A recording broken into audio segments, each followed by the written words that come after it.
Bismillah, alhamdulillah, wassalatu wassalamu ala rasulillah wa ba'd.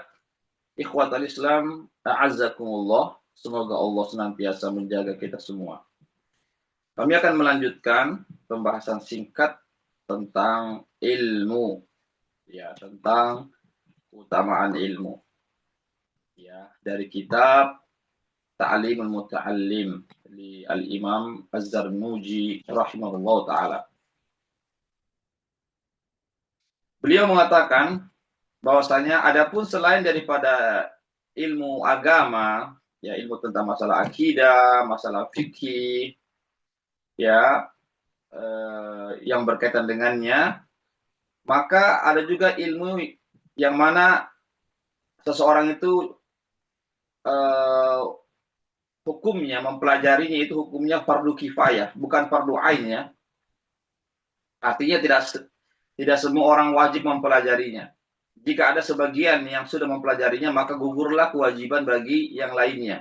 Beda dengan yang sebagaimana yang sudah kami sampaikan sebelumnya, seperti ilmu fikih tentang sholat. Itu sholat itu wajib kita pelajari semua, siapapun dia. Yang sudah balik, laki-laki perempuan, harus mempelajari tentang fikih sholat, agar sholatnya bisa benar. Kenapa? Karena sholat itu wajib kita laksanakan sebagai seorang muslim dan muslimah.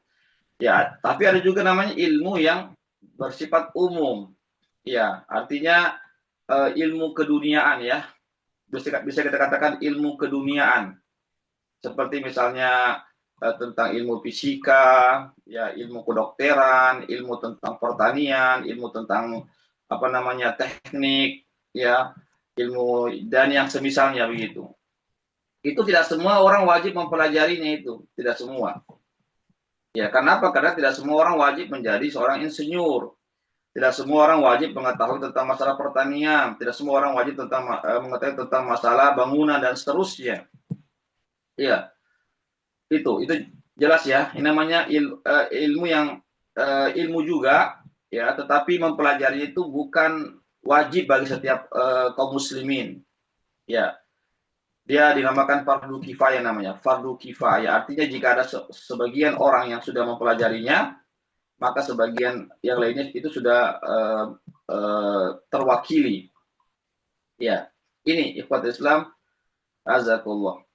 Ya, tapi jika ada di sebuah negeri itu, di sebuah kota itu, tidak mempelajari ilmu tersebut, padahal ilmu tersebut sangat dibutuhkan oleh penduduk wilayah tersebut atau penduduk kota tersebut, maka semuanya menjadi berdosa. Ya, semuanya berdosa. Kenapa? Karena tidak ada satupun yang mempelajarinya. Padahal ilmu itu dibutuhkan, seperti ilmu kedokteran misalnya. Itu dibutuhkan sekali. Orang, bagaimana kalau orang sakit misalnya, pasti harus berobat kan? Ya, maka mesti ada dari kaum muslimin yang mempelajarinya. Ya, apakah satu orang saja misalnya atau beberapa orang, begitu ya, jelas ya.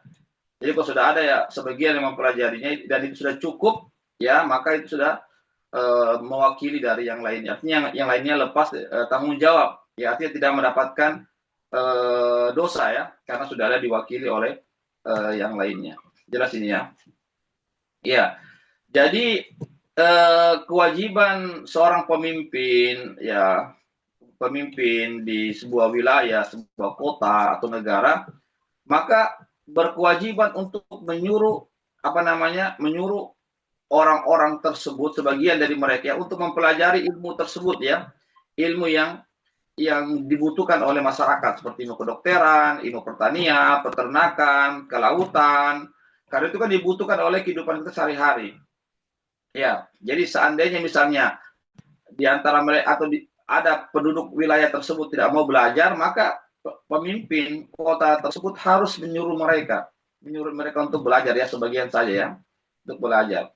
Ya, bahkan pemimpin bisa memaksa mereka, bukan cuma sekedar disuruh, dipaksa untuk belajar mempelajarinya. Artinya sebagian saja ya dari mereka, tidak semuanya. Jelas ini ya. Ya, jadi ilmu tentang keduniaan juga penting. Kenapa? Karena kita tinggal di dunia ya, butuh juga namanya, butuh sehat, butuh makan, butuh tempat tinggal. Ya, itu semua kan harus ada ilmunya. Semuanya harus memiliki ilmu. Ilmu tentang kesehatan, ilmu tentang bangunan, ilmu tentang masalah kelautan, tentang peternakan, itu semua harus dipelajari, ada ilmunya semua itu. Ya, itu. Ini yang harus kita pahami bersama. Iya. Jadi ikhwatul Islam, azakullah. Jadi jelas ya, sebagaimana yang sudah sampaikan sebelumnya, adapun ilmu tentang masalah agama, tentang masalah akidah, ilmu tentang masalah fikih, masalah hukum-hukum, ya, yang bersumber dari Al-Quran Sunnah, ini wajib setiap kita mempelajarinya agar akidah kita lurus, benar, selamat, tidak ada kesyirikan, tidak ada penyimpangan, agar pemikiran kita itu pemikiran yang lurus sesuai dengan Al-Quran dan Sunnah, ya. Begitu juga agar bagaimana sholat kita bisa benar, puasa kita bisa sah, haji kita bisa diterima, haji yang mabrur. Ini semuanya wajib yang dipelajari bagi orang yang akan mengerjakannya. Ya, kalau sholat kan pasti semua orang pasti semua kaum muslimin sholat ya, kecuali misalnya haji. Haji kan tidak semua orang pergi haji ya. Haji ini kan hanya bagi orang yang mampu saja. Maka ketika ada seorang yang ingin pergi haji, sebelum dia pergi haji, maka dia harus mempelajari tentang hukum-hukum seputar haji. Itu maksudnya. Itu maksudnya. Jelas ya. Jangan sampai dia pergi haji tanpa mempelajari tentang fikih masalah haji. Hukum-hukum masalah haji itu tidak boleh. Ya, artinya bukan tidak boleh ya. Artinya jangan sampai nanti sampai di tanah suci dia tidak tahu apa-apa atau dia melakukan hal-hal yang bisa membatalkan ibadah hajinya itu. Ini jelas ini ya, ikhwatul Islam, azakullah. Ya. Jadi mempelajari ilmu agama yang kita butuhkan pada saat itu, ya, atau yang akan kita butuhkan itu sama seperti dengan seperti makanan. Ya, sebagaimana disebutkan dalam kitab ini ya. Ya, saya membawakan apa yang disebutkan dalam kitab ini, juga terkadang meringkasnya juga atau menambahkannya juga sedikit, yaitu sama seperti makanan. Makanan itu kan dibutuhkan oleh setiap orang kan. Iya. Kita makan pagi, makan siang, makan malam ya. Minimal 3 kali kita makan itu setiap harinya kan. Coba seandainya seseorang itu tidak makan, ya, dia akan sakit, bahkan dia bisa meninggal dunia. Sama juga kalau orang misalnya dia beribadah saja, ya, tapi dia tidak memiliki ilmunya, ya percuma saja. Ibadahnya tidak diterima oleh Allah Subhanahu wa taala. Ya. Ini. Oleh karena itulah sehingga Nabi mengatakan menuntut ilmu agama itu wajib. Ya. Ini ya, bagi setiap orang. Jadi sekali lagi, jadi mempelajari ilmu agama itu seperti tadi apa? Seperti makanan itu yang kita butuhkan. Yang kita butuhkan setiap saat. Setiap saat. Adapun ilmu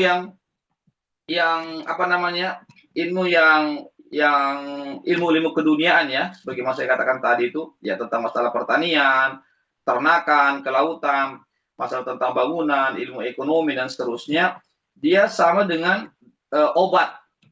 Sama dengan obat. Ya. Kita tahu obat, bahwasanya obat itu dibutuhkan tidak setiap saat kan, tapi dibutuhkan jika kita memiliki hajat. Ya, misalnya kita lagi sakit, ya, maka kita butuh obat. Ya, kalau kita tidak minum obat, ya, jangan sampai, ya, tentu semua dengan izin Allah ya, jangan sampai kita semakin bertambah sakit. Ya, itu maksudnya. Sama juga kalau anggaplah misalnya ilmu kedokteran misalnya, itu ditinggalkan, padahal banyak orang sakit di situ. Banyak orang sakit atau kemungkinan akan terjadi penyakit menimpa masyarakat tersebut. Maka ilmu kedokteran pada saat itu harus dibutuhkan karena apa? Karena orang banyak sakit harus diobati, dan juga untuk namanya preventif. Jangan sampai ada orang yang sakit kemudian tidak tahu bagaimana cara mengobatinya. Jadi begitu ya, jadi seperti obat ya yang dibutuhkan, tetapi tidak setiap saat ya, karena tidak semua orang minum obat setiap harinya kan. Tidak semua orang minum obat. Ada orang yang minum obat, ada orang yang tidak minum obat. Kenapa orang ini minum obat? Karena dia butuhkan, karena dia lagi sakit. Ya. Adapun orang yang tidak minum obat ya karena dia tidak sakit, maka dia tidak butuhkan itu obat. Ya sama dengan tadi ilmu kedokteran. Ya, kenapa tidak semua orang wajib mempelajari ilmu kedokteran misalnya atau ilmu pertanian dan ilmu-ilmu yang semisalnya? Karena tidak semua orang wajib mempelajari ilmu kedokteran. Tidak semua orang wajib menjadi dokter, tidak semua orang wajib menjadi ahli pertanian dan seterusnya. Ya, jelas ya. Ya, ada juga ilmu yang terlarang, ya ilmu sihir ya, atau ilmu tentang peramalan, meramal bintang-bintang. Itu juga ilmu juga, tapi itu ilmu yang terlarang. Ilmu yang dilarang untuk dipelajari. Ilmu sihir, ilmu apa lagi? Ya, yang semisalnya, atau ilmu tentang meramal nasibnya orang melalui bintang-bintang. Itu haram dipelajari itu. Kenapa? Karena itu ilmu sihir itu memberikan mudarat ya kepada orang lain. Begitu juga paranormal juga memberikan mudarat kepada orang lain ya, dan tidak ada manfaatnya ya, dan tidak ada manfaatnya. Jelas ya. Jadi jangan dipelajari ilmu tentang hanya tentang masalah peramalan normal-normal, apa meramal-ramal nasibnya orang dari bintang-bintang, ataupun mempelajari ilmu sihir ya. Ya, artinya ilmu apa saja yang memberikan mudarat kepada orang lain, yang bisa berbahaya bagi orang lain, yang tidak ada manfaatnya bagi dunia apalagi akhiratnya, maka itu terlarang, jangan dipelajari. Demikian, barakallahu fikum, semoga manfaatnya. Assalamualaikum warahmatullahi wabarakatuh.